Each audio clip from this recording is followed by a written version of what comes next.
পুরো মধ্যপ্রাচ্য জুড়ে বাজছে তৃতীয় বিশ্বযুদ্ধের দামামা। লেবানন থেকে ইসরায়েলের ভূখণ্ডে ব্যাপক হামলা করছে হিজবুল্লাহ। এদিকে ইসরায়েল ও ফিলিস্তিন যুদ্ধের 1 বছর পূর্ণ হলো আজ, আর এই বার্ষিকীতে ভয়ঙ্কর হামলার ভয়ে আছে ইসরায়েল। আর এরই মধ্যেই আমাদের হাতে এসে পৌঁছেছে গুরুত্বপূর্ণ আন্তর্জাতিক সংবাদ। শুরুতেই জানিয়ে দিব এই সংবাদগুলোর শিরোনাম, এরপরেই থাকবে বিস্তারিত। হামাসকে নিশ্চিহ্ন করলে নতুন প্রজন্ম আবারও ইসরায়েলের বিরুদ্ধে দাঁড়াবে। পরেই জানাবো হলোকাস্টের অপরাধ বোধ থেকে ইসরায়েলকে অন্ধ সমর্থন দিচ্ছেন পশ্চিমারা, বলছে এরদোয়ান। জানাবো হিজবুল্লাহর রকেট ও ড্রোন হামলায় ইসরায়েলি সেনা নিহত। এরপরেই জানিয়ে দিব বৈরুতে ইসরায়েলের হামলা, খোঁজ মিলছে না ইরানের কুদস ফোর্সের প্রধানের। এবং সর্বশেষ জানিয়ে দিব ইসরায়েলকে নিয়ে অবশেষে হুঁশ ফিরল সৌদি আরবের, ইরান ও লেবাননের পাশে দাঁড়ানোর অঙ্গীকার। এতক্ষণ শুনছিলেন সংবাদ শিরোনাম, এবারে বিস্তারিত। তবে তার আগে আপনি যদি ইহুদিবাদী ইসরায়েলের ভূখণ্ডে ইরান সহ সকল প্রতিরোধকামী যোদ্ধাদের হামলাকে সমর্থন করে থাকেন, তাহলে ভিডিওর কমেন্টস বক্সে ইয়েস লিখে জানিয়ে দিন আপনার মূল্যবান মতামত। আর যদি আপনি মনে করে থাকেন এই মুহূর্তে ইরান, সৌদি সহ সকল মুসলিম বিশ্বের একত্রিত হওয়া উচিত, তাহলে ভিডিওটিতে একটি লাইক দিয়ে চ্যানেলটি সাবস্ক্রাইব করে সম্পূর্ণ ভিডিও দেখার অনুরোধ রইল। হামাসকে নিশ্চিহ্ন করলে নতুন প্রজন্ম আবার ইসরায়েলের বিরুদ্ধে দাঁড়াবে। ইসরায়েল হামাসকে পুরোপুরি নিশ্চিহ্ন করতে সমর্থ হলে ফিলিস্তিনের নতুন একটি প্রজন্ম আবারও ইসরায়েলের বিরুদ্ধে দাঁড়াবে বলে মন্তব্য করেছে সংগঠনটির রাজনৈতিক শাখার প্রধান বাসেম নাইম।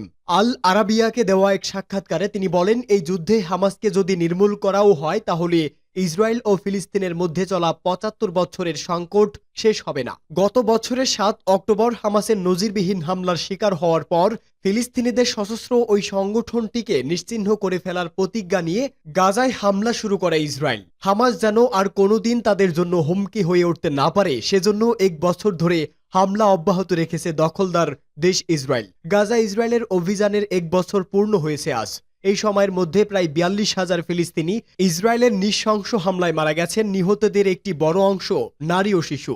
আহত হয়েছে প্রায় 1 লাখ মানুষ। ইসরায়েলি হামলায় গাজার বেশিরভাগ এলাকা ধ্বংসস্তূপে পরিণত হয়েছে। যারা এখনো বেঁচে আছেন তারা মানবেতর জীবন যাপন করছেন। গাজা ইসরায়েলি হামলার 1 বছর পূর্ণ হওয়ার আগের দিন আল আরাবিয়াকে দেওয়া এক সাক্ষাৎকারে হামাসের রাজনৈতিক শাখার প্রধান বাসেম নাইম বলেন, ইসরায়েলের সঙ্গে যুদ্ধে জড়ানো ছাড়া হামাসের বিকল্প কোনো পথ ছিল না। বাসেম নাইম বলেন, ২০২৩ সালের ৭ অক্টোবর ইসরায়েলের বিরুদ্ধে হামলা ছিল ফিলিস্তিনিদের জন্য একটি প্রতিরক্ষা আইন, কারণ ইসরায়েল সবসময় কূটনৈতিক সমাধানকে পাত্তা দেয়নি।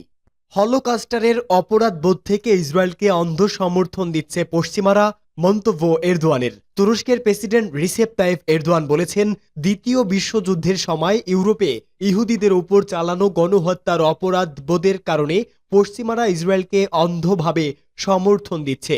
ইস্তাম্বুলে ক্ষমতাসীন একে পার্টির অনুষ্ঠানে তিনি একথা বলেন। প্রেসিডেন্ট এরদোয়ান অভিযোগ করেন, ইসরায়েল তার ক্রমবর্ধমান দখলদারিত্ব ও সম্প্রসারণের ন্যায্যতা প্রমাণ করতে আঞ্চলিক সংঘাতকে একটি অজুহাত হিসাবে ব্যবহার করছে। তিনি বলেন, ইয়েমেন, সিরিয়া ও ইরান একটি অজুহাত মাত্র।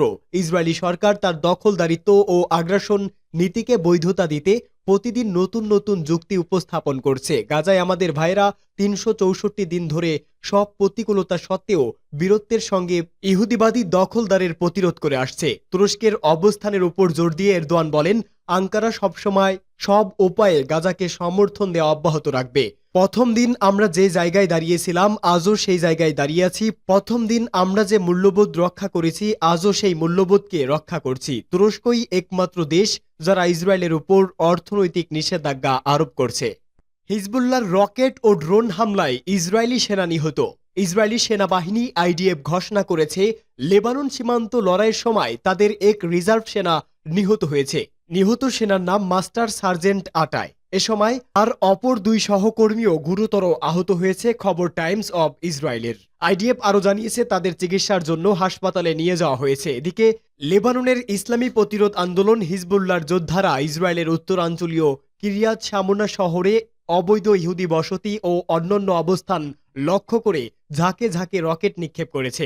ইহুদিবাদী গণমাধ্যমের খবর অনুসারে লেবানন থেকে কিরিয়াত শামোনায় অন্তত ৩০টি রকেট নিক্ষেপ করা হয়, যার ফলে ওই অঞ্চলে ব্যাপকভাবে আগুন ধরে যায়। খবরে বলা হয়েছে, রকেট হামলার ফলে সাইরেন বাজানো হয়, যা দখলদারদের বিভিন্ন অবস্থান এবং বসতি থেকে শোনা যায়। ইসরায়েলি টেলিভিশন চ্যানেল KN আরও জানিয়েছে, সকালে লেবানন থেকে উত্তর ইসরায়েলে ১৩৫টিরও বেশি রকেট ছোড়া হয়। হিজবুল্লাহর আল মানারা শহরের দখলদার বাহিনীকে লক্ষ্যবস্তু করে একটি ভারী ক্ষেপণাস্ত্র দিয়ে হামলা চালায় এবং তাতে কিছু হতাহতের ঘটনা ঘটে। অন্য এক অভিযানে ইসরায়েলি বাহিনীর বেয়াজ বালিদা ঘাঁটিকে লক্ষ্য করে রকেট হামলা চালানো হয় এবং সেখানেও কিছু হতাহতের খবর পাওয়া যায়। হিজবুল্লাহ জানিয়েছে, শামসুন নামে ইহুদিবাদী ইসরায়েলের আরেকটি সামরিক ঘাঁটিতে রকেট হামলা চালায় তারা।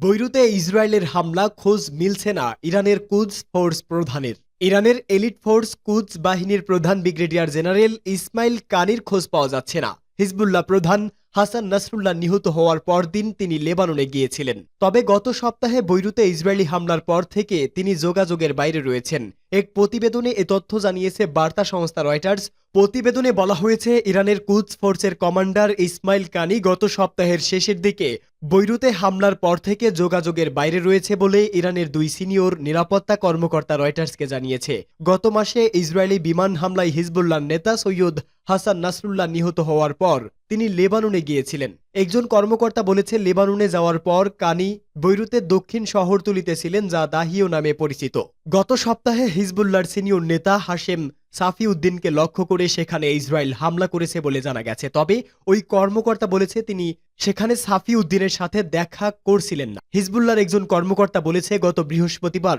বৈরুতের দক্ষিণ শহরতলিতে বোমা হামলার পর সাফি উদ্দিনের সন্ধানে অগ্রসর হতে দিচ্ছে না ইসরায়েল। কর্মকর্তারা বলছেন, অনুসন্ধান শেষ হলেই কেবল সাফি উদ্দিনের ভাগ্যে কি ঘটেছে তা ঘোষণা করবে হিজবুল্লাহ। মূলত সাফি উদ্দিনকে হাসান নাসরুল্লাহ সম্ভাব্য উত্তরসূরি হিসাবে দেখা হচ্ছে। গত ২৭ সেপ্টেম্বর দাহিওতে ইসরায়েলি হামলায় নিহত হয়েছেন নাসরুল্লাহ। ইরানি কর্মকর্তা বলেছেন, ইরান এবং হিজবুল্লাহ কুদস বাহিনীর প্রধান ইসমাইল কানির সাথে যোগাযোগ করতে সক্ষম হয়নি। ইরান সমর্থিত লেবানিজ গোষ্ঠী হিজবুল্লাহর বিরুদ্ধে অভিযোগ চালানোর সময় দাহিওয়ে একাধিক লক্ষ্যবস্তুতে আঘাত করে। ইসরায়েলি হামলায় লেবানন ও গাজা পড়লেও অনেকটাই নীরব ছিল সৌদি আরব। ইরানও ইসরায়েলের উপর হামলা চালানোর পর মুখে কুলুপ এঁটে বসেছিল দেশটি। তবে এবার বোধহয় সৌদির ঘুম ভাঙল। চীনের মধ্য অবস্থায় গেল বছর ইরান সৌদির সম্পর্ক আবারও জোড়া লাগে। তবে আঞ্চলিক বিভিন্ন ইস্যুতে দুই দেশের মত পার্থক্য বেশ প্রবল। সৌদি আরব প্রতিবেশীদের সঙ্গে ভালো সম্পর্ক চাইলেও